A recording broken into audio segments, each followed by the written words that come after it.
Hello class 8th students, today I am starting the remaining part of the chapter combustion and flame. So let's start the content of book. We find that combustible substances cannot catch fire or burn as long its temperature is lower than its ignition temperature. तो अभी तक जो हमने पढ़ाया उसमें क्या समझ में आया आपको कि जो कंबस्टेबल सब्सटेंसेज हैं means the substances which can burn, जो बर्न हो सकते हैं, जल सकते हैं, they can not catch fire और burn as long as its temperature is lower. जितना हम उसका टेम्परेचर, अगर जो जलने वाले सब्सटेंसेज भी हैं अगर उसका टेम्परेचर कम होगा देन इट्स इग्निशन टेम्परेचर, जिस टेम्परेचर में वो जलते हैं अगर उस टेम्परेचर से उसका टेम्परेचर कम होगा तो दे कैन नॉट कैच फायर, वो जलेंगे नहीं और या बर्न नहीं होंगे. तो have you ever seen cooking oil catches fire when a frying pan is kept for long a burning stove.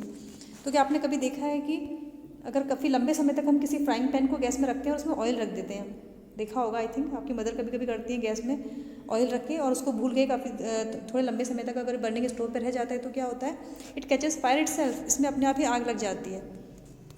ऐसा क्यों होता है? क्योंकि हमने टेम्परेचर को राइज किया, मीन्स वो कहीं ना कहीं अपने इग्निशन टेम्परेचर तक पहुंच गया, that's why it catches fire. Kerosene oil and would do not catch fire on their own eight room temperature. Means आपके घर में केरोसिन ऑयल माना रखा है या लकड़ी रखी है तो इसमें अपने आप ही आग नहीं लगेगी रूम टेम्परेचर में. But if kerosene oil is heated a little, अगर केरोसिन ऑयल को हम थोड़ा सा हीट करते हैं, गर्म करते हैं तो इट विल कैच फायर, क्योंकि इसका इग्निशन टेम्परेचर मीन्स टेम्परेचर हम राइज हीट कर रहे हैं, मीन्स टेम्परेचर को हम राइज कर रहे हैं और टेम्परेचर राइज होगा मीन्स कहीं ना कहीं अपने इग्निशन टेम्परेचर तक पहुंच जाएगा. But if would is heated a little, लेकिन अगर हम वुड को हीट करते हैं, थोड़ा सा लकड़ी को हीट करते हैं तो it would still not catch fire, तो ये अभी भी उसमें एकदम आग नहीं पकड़ेगा. तो does it mean that ignition temperature of kerosene oil is lower than that of would. तो इसका मतलब ये हुआ कि जो केरोसिन ऑयल का इग्निशन टेम्परेचर है वो वुड के कंपैरिजन में कम है, मीन्स कम टेम्परेचर पर ही केरोसिन ऑयल ने स्टार्ट कर दिया बर्न होना एंड वुड के केस में वुड ने स्टार्ट नहीं किया.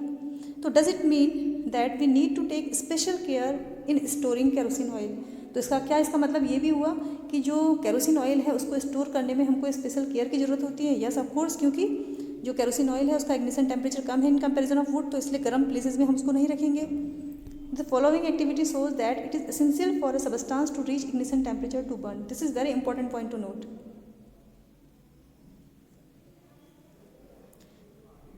This activity shows that it is essential for a substance, किसी भी substance के लिए बहुत ज़रूरी है to reach its ignition temperature to burn. Means उसको अगर जलना है, उस ऑब्जेक्ट को हमने जलाना है तो उसको अपने ignition temperature तक पहुँचना होगा.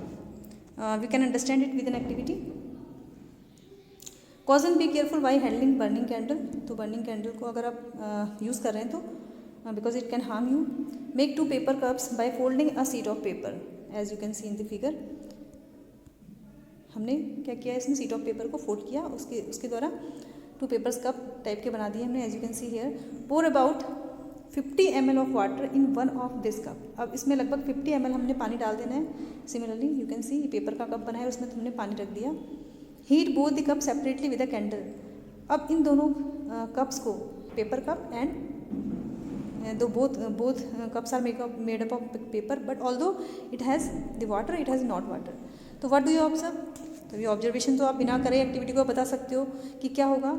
In the case where water is not kept, तो वहाँ तुरंत ही आग पकड़ लेगा, जो कप है वो जल जाएगा because that is made up of paper, और पेपर का जो इग्निशन टेम्परेचर है वो कम है तो पेपर इसमें जलना स्टार्ट कर देगा. But in case where the water is kept, तो what happens to the empty paper cup. Empty paper cup का क्या होगा, what happens to the paper cup with water. और जिसमें कप में वाटर है, मीन्स जो पेपर कप हमने बनाया वाटर का, उसमें क्या होगा, does water in the cup become hot. क्या इस कप में, जिस कप में पानी है वो क्या गर्म हो जाएगा या पेपर कप जल जाएगा. If you continue heating the cup, अगर हम कंटिन्यू उसको हीट करते रहेंगे, we can even boil the water in the cup paper cup, तो हम उस पानी को बॉयल भी कर सकते हैं, कह रहे कि पेपर कप में. तो can you think of an explanation for this phenomena. तो क्या आप सोच सकते हो कि ऐसा कोई इस फिनोमिना का कोई एक्सप्लेनेशन होगा. The heat supply to the paper cup is transfer to the water by conduction. अब यहाँ पे हुआ क्या, क्यों हुआ पानी हीट, मीन्स वो पेपर कप जला क्यों नहीं, पानी गर्म क्यों हुआ, because the heat supply to the paper cup, जो पेपर कप को हम हीट दे रहे हैं, हीट सप्लाई कर रहे हैं, इस ट्रांसफर टू द वाटर, वो हीट किस में ट्रांसफर होगी, पानी में होगी, बाय कंडक्शन. किसके द्वारा, कंडक्शन के द्वारा. मतलब कंडक्शन की प्रोसेस यहाँ पर हुई है जिससे हीट जो है वो कंडक्ट हो गई, किस में ट्रांसफर हो गई, वाटर में. So in the presence of water the ignition temperature of paper is not reached. तो यहाँ हुआ क्या, पेपर क्यों नहीं जला? Because in the presence of water, क्योंकि वहाँ पे पानी प्रेजेंट था, तो जो इग्निशन टेम्परेचर है पेपर का वो अभी मतलब इग्निशन टेम्परेचर तक उस पेपर का जो है वो इग्निशन टेम्परेचर तक नहीं पहुँचा है। उसका जो टेम्परेचर है अभी इग्निशन टेम्परेचर से क्या है, लो है, hence it does not burn, इसलिए वो जला नहीं। The substances which have very low ignition temperature and can easily catch fire with a flame are called inflammable substances. तो ऐसे सब्सटेंसेज जिनका बहुत लो इग्निशन टेम्परेचर होता है and can easily catch fire, और आसानी से आग को पकड़ लेते हैं फ्लेम के साथ, फ्लेम में रखते ही वो आग को पकड़ लेते हैं, आर कॉल्ड इनफ्लेमेबल सब्सटेंसेज। ऐसे सब्सटेंसेज को हम कहेंगे inflammable substances. Example of inflammable substances are petrol, alcohol, liquefied petroleum gas that is LPG we use in our home. Can you list some more inflammable substances? क्या आप और list बना सकते हैं, कुछ और नाम दे सकते हैं इनके? तो here is the definition of inflammable substances. The substances which have very low ignition temperature and easily catch fire with the flame are called inflammable substances. Now, how do we control fire? तो fire में हम कैसे control कर सकते हैं? You must have seen or heard of fire breaking out in homes, shops and factories. तो आपने ज़रूरी देखा होगा या सुना होगा कि कभी कभी घरों में या किसी दुकानों में या फैक्ट्रीज़ में आग लग जाती है, उसके बारे में आपने सुना होगा या देखा होगा। If you have scene such an accident right a short description in your notebook. अगर आपने ऐसा कोई एक्सीडेंट देखा है तो उसका जो शॉर्ट डिस्क्रिप्शन है अपनी नोटबुक में आप लिख सकते हैं। Also share the experiences with your classmate, और ऐसे कोई एक्सपीरियंस को अपने क्लासमेट के साथ शेयर कीजिए। Find out the telephone number of the fire service in your area, और अपने जो आपके एरिया के जो फायर सर्विसमैन है उनका जो टेलीफोन नंबर है वो आपको पता होना चाहिए। If a fire breaks out in your house और in your neighbourhood the first thing to do is to call the fire service. तो पहली अगर ऐसा कहीं होता है आपके घरों में, आपके घर के आसपास पड़ोस में कहीं आग का कोई केस होता है तो इसमें सबसे पहले आपको फायर सर्विस को कॉल करना चाहिए। तो it is important that all of us know the telephone number of fire serviceman. Yes, it is important.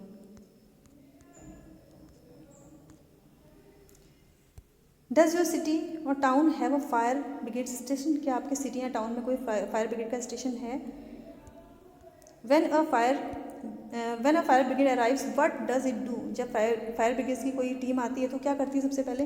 It pores water on the fire. क्या करती है ये? सबसे पहले पानी ये फायर में पानी डालती है। Water cools the combustibles material so that its temperature is brought below its ignition temperature। तो पानी जो है उस कंबस्टिबल मटेरियल में, जो जलने वाला जो मटेरियल जल रहा है, उसके पानी उसका क्या करता है, उसके टेम्परेचर को क्या कर देता है, उसके इग्निशन टेम्परेचर से नीचे ले आता है। तो इग्निशन टेम्परेचर कम हो जाएगा तो क्या होगा? It stop burning.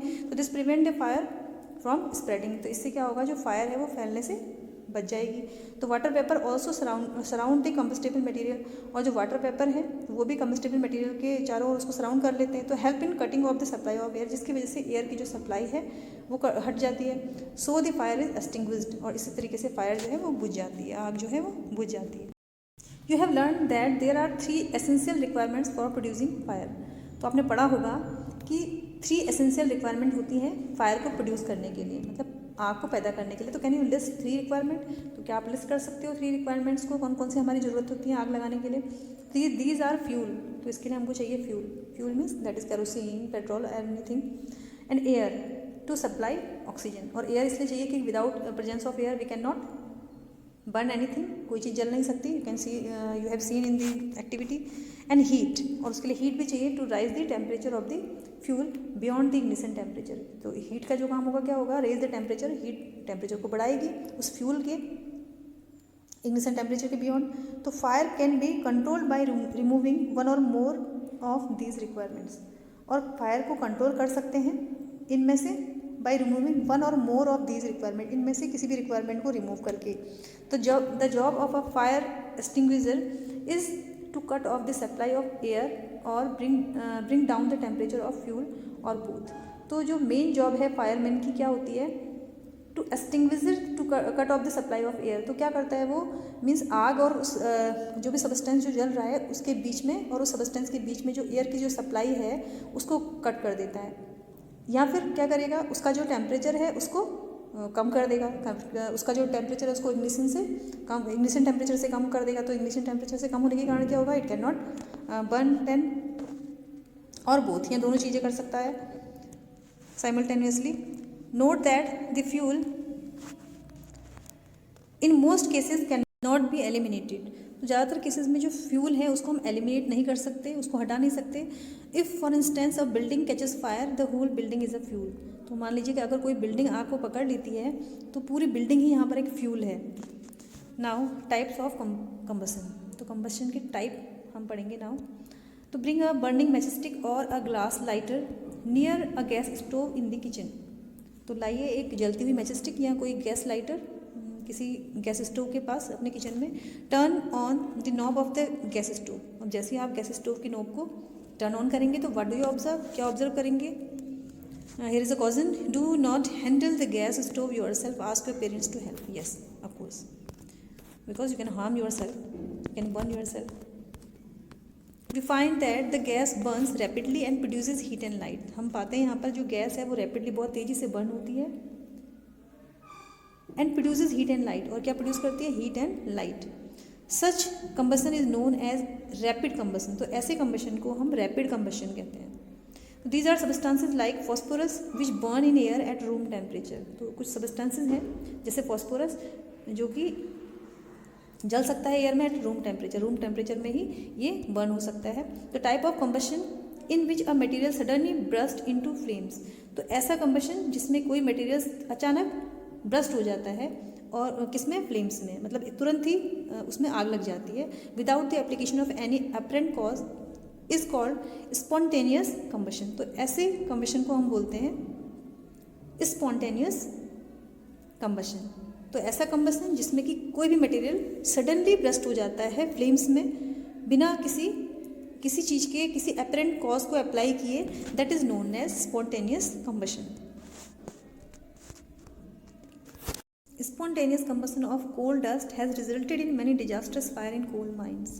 तो जो स्पॉन्टेनियस कंबशन की जो प्रोसेस है कोल डस्ट के, इसकी वजह से कोल माइन में बहुत डिजास्टर्स फायर के बारे में आपने सुना होगा। तो spontaneous forest fire are sometimes due to the heat of sun और due to the lightning strike. तो स्पॉन्टेनियस फॉरेस्ट फायर जो है, जब हम कहते हैं कि अपने आप ही जंगल में आग लगी, तो ये इसका जो रीज़न होता है, कभी कभी सन की हीट से भी ये फॉरेस्ट फायर होते हैं, या फिर कभी कभी लाइटनिंग स्ट्राइक से भी। हमने देखा बिजली जब कड़कती है तो उसकी वजह से भी, उसमें भी लाइटनिंग होती है, तो जिसकी वजह से जंगलों में आग लग जाती है। However most of the forest fire are due to the carelessness of human being. और लेकिन ज़्यादातर जो फॉरेस्ट फायर है, most of the forest fire, वो जो ह्यूमन बींग है जैसे हम, तो हमारी केयरलेसनेस के कारण ही ये फॉरेस्ट फायर लगती है। It is important to remember that the campfires must be completely extinguished before leaving a forest after a picnic or a visit। तो हमेशा हमें याद रखना चाहिए, मीन्स कभी हम पिकनिक के लिए जंगलों की तरफ जाते हैं, कभी यहाँ कोई विजिट करने के लिए, तो हम वहाँ पे कैंप फायर लगाते हैं। अगर हम वहाँ उस जगह को छोड़ रहे होते हैं तो हम ये ध्यान रखें कि जो कैंप फायर है वो पूरी तरीके से एक्सटिंग्विश हो जाए, मीन्स पूरी तरीके से वो बुझ जाए हमारे उसको छोड़ने से पहले। We generally have fire works on festival days.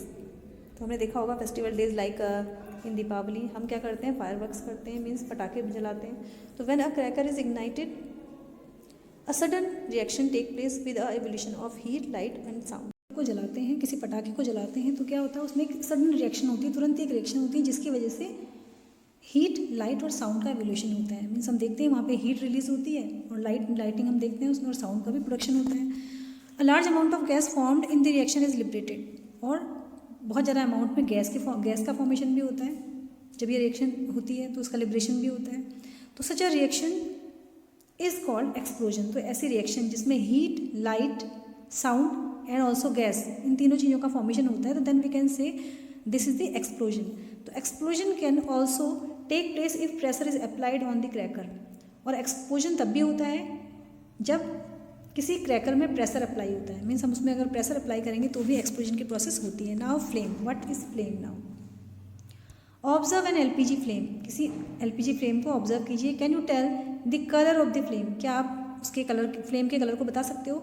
What is the colour of the candle flame? जो कैंडल है उसकी फ्लेम का कलर क्या होगा? Recall your experience of burning A magnesium ribbon in class 7। आपने 7th क्लास में magnesium ribbon की burning का एक्सपेरिमेंट देखा था.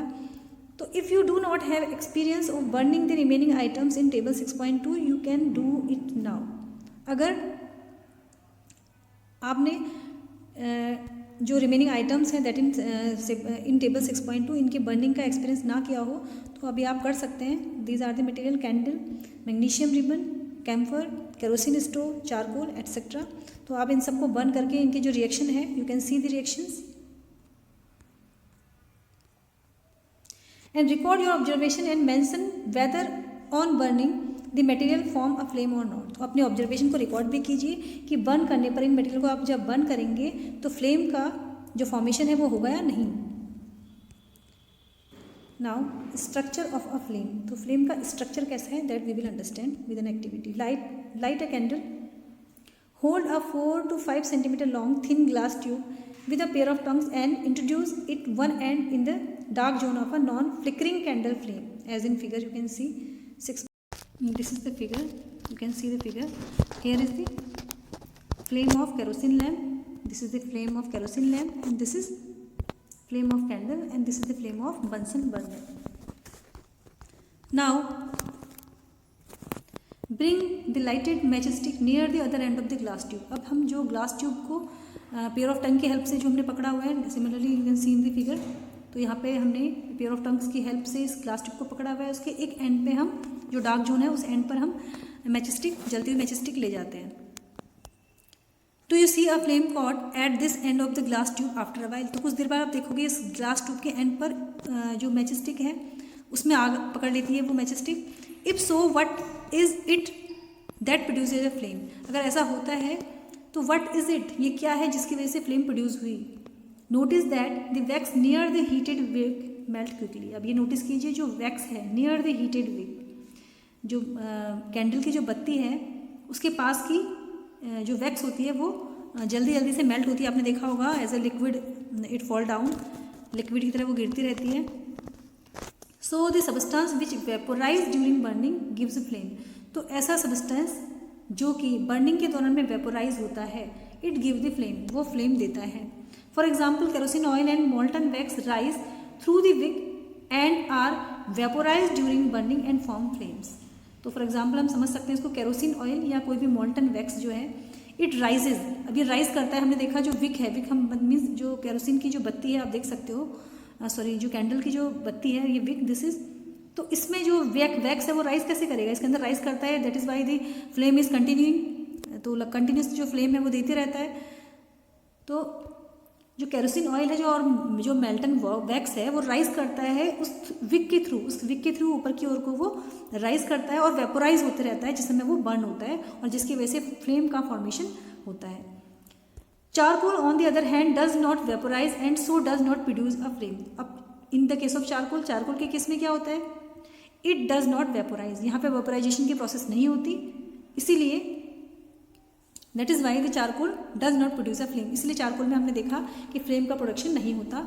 In activity 6.5 could the vapour of wax coming out of the glass tube be the cause of the flame produce. तो activity 6.5 में जो हमने देखा could the vapour of wax, क्या जो वैक्स की जो वेपर थी this coming out of the glass tube, क्या वो ग्लास ट्यूब से बाहर आ रही थी जिसकी वजह से फ्लेम प्रोडक्शन हुआ. When the candle flame is study introduce a clean glass plate और slide into the luminous zone of the flame as in figure you can see. जैसे ही हम देखते हैं कि जो फ्लेम है वो स्टडी है, मीन्स वो कंटिन्यूसली जलती रह रही है, कंटिन्यू है, तो उसके पास हम एक पेयर ऑफ टंग की हेल्प से उसकी जो ल्यूमिनस जोन है, ल्यूमिनस जोन में जो जोन आपका जलता हुआ आपको दिखाई दे रहा है फ्लेम का, वहाँ पर एक ग्लास की प्लेट या स्लाइड को ले जाते हैं as in figure. Hold it there with a pair of tongs about 10 second. और कम से कम 10 सेकेंड तक उसको वहाँ पे कंटिन्यू पकड़े रहेंगे. तो देन रिमूव इट, उसके बाद उसको रिमूव कर लेंगे. तो व्हाट डू यू ऑब्जर्व, तब आपके ऑब्जर्वेशन क्या होंगे, a circular blackish ring is formed on the glass plate और स्लाइड. तो यहाँ पे आप देखेंगे, ये ऑब्जर्व किया होगा आपने, काफ़ी बार आपने ऑब्जर्व किया होगा कि जैसे हम फ्लेम के पास कोई ऑब्जेक्ट ले जाते हैं उसके ऊपर रखते हैं तो क्या होगा, एक सर्कुलर ब्लैक सा ये आपको दिखाई देगा patch.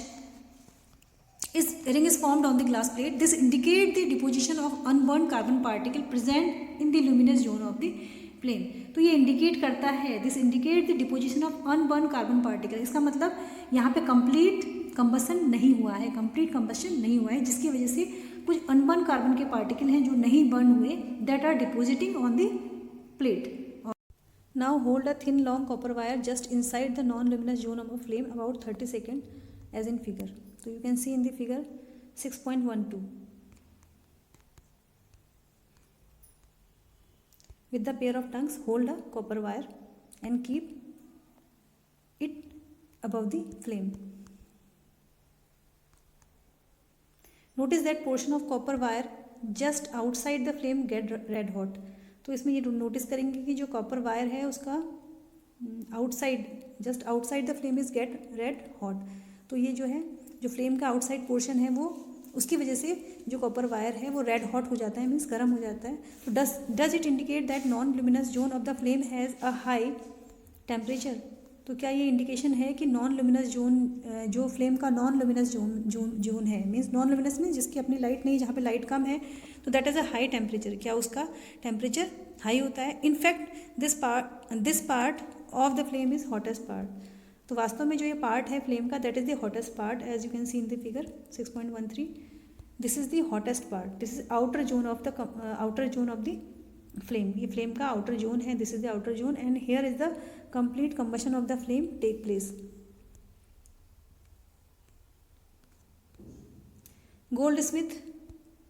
Goldsmiths blow the outermost zone of a flame with a metallic blowpipe for a melting gold and silver, as in figure 6.14 you can see.